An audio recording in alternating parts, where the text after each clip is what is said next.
Close your eyes and imagine the year 1944. In the town of Bretton Woods, New Hampshire, the Grand Hall of the Mount Washington Hotel is filled with delegates from 44 allied nations. They are on the verge of a decision that will shape the global financial architecture for the next 80 years. The focus of the room is Britain. The empire, which has been the world's financial giant for over 2 centuries, is now on its knees. Its national debt has soared to 249% of its gross domestic product, GDP. 2 terrible world wars have completely exhausted this power that once ruled the seas. And every single delegate in the hall is aware of this bitter truth. And at that moment, a handover witnessed only a few times in history is taking place. The crown of the global reserve currency is passing from one empire to another, from the British pound to the American dollar. But this was much more than a simple financial adjustment. This was the latest link in a 5-century-long cycle that repeats itself: rise, peak, overextension, and inevitable collapse. Every global reserve currency has shared this fate. And today, the American dollar is also beginning to show the same familiar warning signs that its 4 predecessors did. 1450, the birth of the Portuguese Real. It all began in 1450. The Portuguese Real became the world's first true global reserve currency. This reign, lasting about 80 years, was built not on luck, but on innovation. Portuguese sailors revolutionized seamanship and trade by discovering new routes to Africa, Asia, and the Americas. When Constantinople fell to the Ottomans in 1453, Europe's traditional spice routes were closed. Portugal initiated the Age of Discovery by opening a new path around Africa. Lisbon became the world's trade center, and the Portuguese real was accepted everywhere from Europe to Asia. But success brought that familiar trap: overextension. Financing military garrisons spread across 4 continents drained the Portuguese treasury. Increased competition from Dutch, English, and French rivals, followed by political instability, prepared the end. In 1580, Spain annexed Portugal under the Iberian Union. The real's 80-year reign thus ended, and the stage was set for Spanish silver. Spain, the Silver Empire. Spain's rise was ignited by the discovery of the world's richest silver deposit in 1545 at Potosí Mountain in the Bolivian Andes. From 1575 to 1635, this single mountain supplied nearly half of the world's silver production.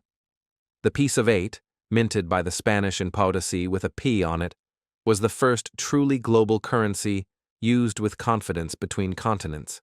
In fact, the Spanish dollar was used as legal tender in the United States until 1857.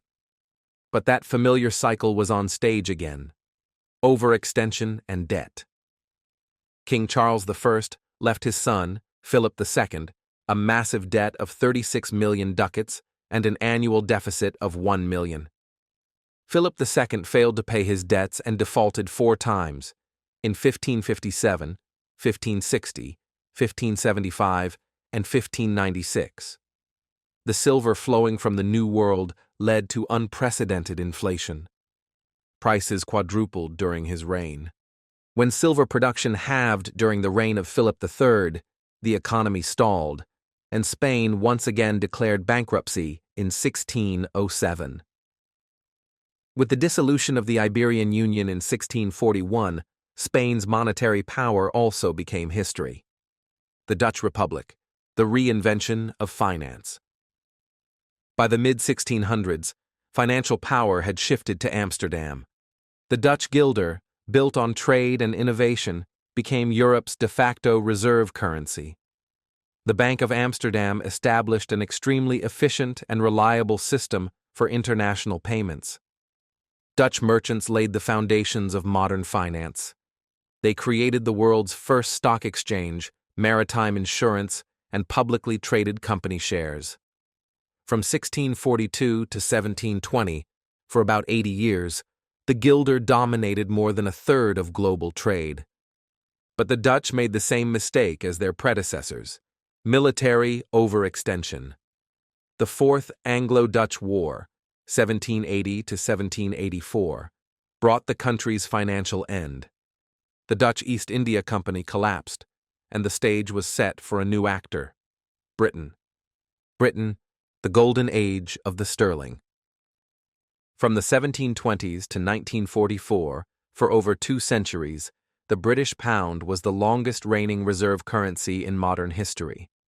Powered by the Industrial Revolution and a vast colonial empire on which the sun never set, the sterling was the backbone of the global economy.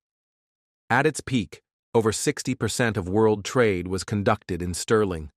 London was the undisputed center of finance, insurance, and commodity markets. The gold standard further solidified the pound's reliability. But war prepared that familiar end. World War I caused Britain's debt to skyrocket from £650 million in 1914 to £7 billion in 1919. World War II was the final nail in the coffin. By 1945, debt had reached the unbelievable level of 270% of GDP. Britain had won the war militarily, but it had lost its financial crown. Bretton Woods, the dollar's coronation. In July 1944, more than 700 delegates from 44 allied nations gathered at Bretton Woods to redesign the global financial system. This conference gave birth to the IMF, International Monetary Fund, and the World Bank. The Bretton Woods system pegged all major currencies to the US dollar, and the dollar was pegged to gold at $35 an ounce. The transition from the pound to the dollar was now official. For the next quarter century, the American dollar held absolute dominance, until President Richard Nixon unilaterally suspended the dollar's convertibility to gold in 1971. The gold standard was finished, but the dollar did not die. It found a new anchor: oil, the petrodollar system. Immediately after the 1973 OPEC oil crisis, the U.S. signed a historic deal with Saudi Arabia. In exchange for American military protection, Saudi oil would be sold only and exclusively in U.S. dollars. By 1975, all OPEC members had adopted this system. Thus, the petrodollar system was born.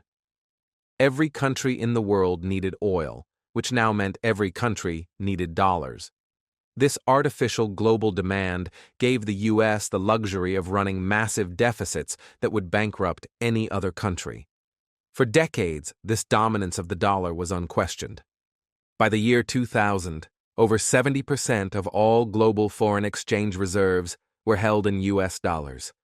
The decline and a multipolar future. But now, the numbers are changing. As of 2024, this ratio has fallen to 57.8%.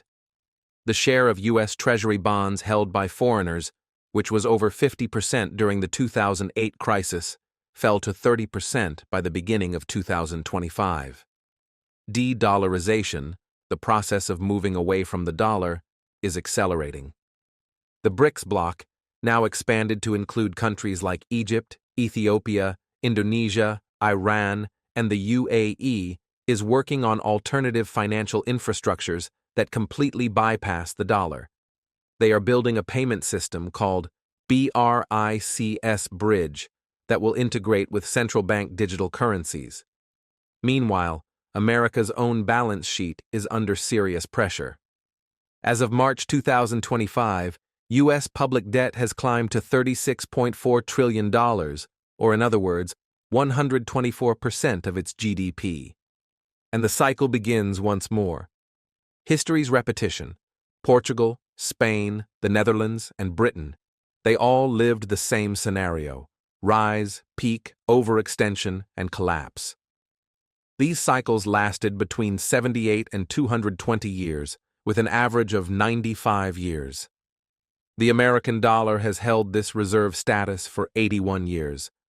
We are approaching the end of the historical average. At their peak, every empire believed its reign would be eternal, but none lasted. Portugal's empire vanished into history. Spain's silver wealth dried up. The Netherlands lost its trade supremacy. The British Empire dissolved. So, how will the dollar's dominance end? With a slow and painful decline like Britain's, or a sudden collapse like the Netherlands? Will a single new superpower take the crown, or does a multipolar future await us, a world where multiple currencies share global influence? History doesn't repeat itself exactly, but it certainly rhymes. And if this historical pattern holds true once more, we may be approaching the final lines of the dollar's saga. If you found this historical analysis useful, please don't hesitate to like, share, and subscribe to the channel. Because the better we understand history and its cycles, the better prepared we will be for the changes that will shape our future.